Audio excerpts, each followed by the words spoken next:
సంక్రాంతికి సొంతూరు వెళ్లే ప్రయాణికులను నిలువునా బాధేందుకు రాష్ట్ర రహదారి రవాణా సంస్థ ఆర్టీసీ సిద్ధమైంది.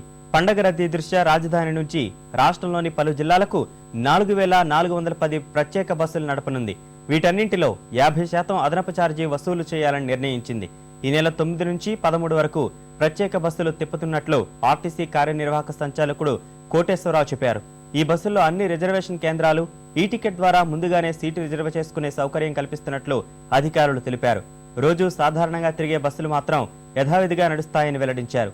జంట నగరాల్లో ట్రాఫిక్ రద్దీ తగ్గించేందుకు ఈ నెల 10 నుంచి 13 వరకు శివారు ప్రాంతాల నుంచి బస్సులు నడపనున్నట్లు అధికారులు చెబుతున్నారు.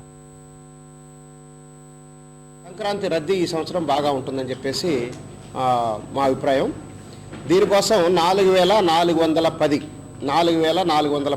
బస్సులు ఈ సంవత్సరం ఏపీఎస్ఆర్టీసీ తరఫున Mahatma Gandhi bus stand, JBS కాకుండా నగరంలో చాలా ఇంపార్టెంట్ కూడళ్ల నుంచి కూడా జంక్షన్స్ నుంచి ఏర్పాటు చేశాం.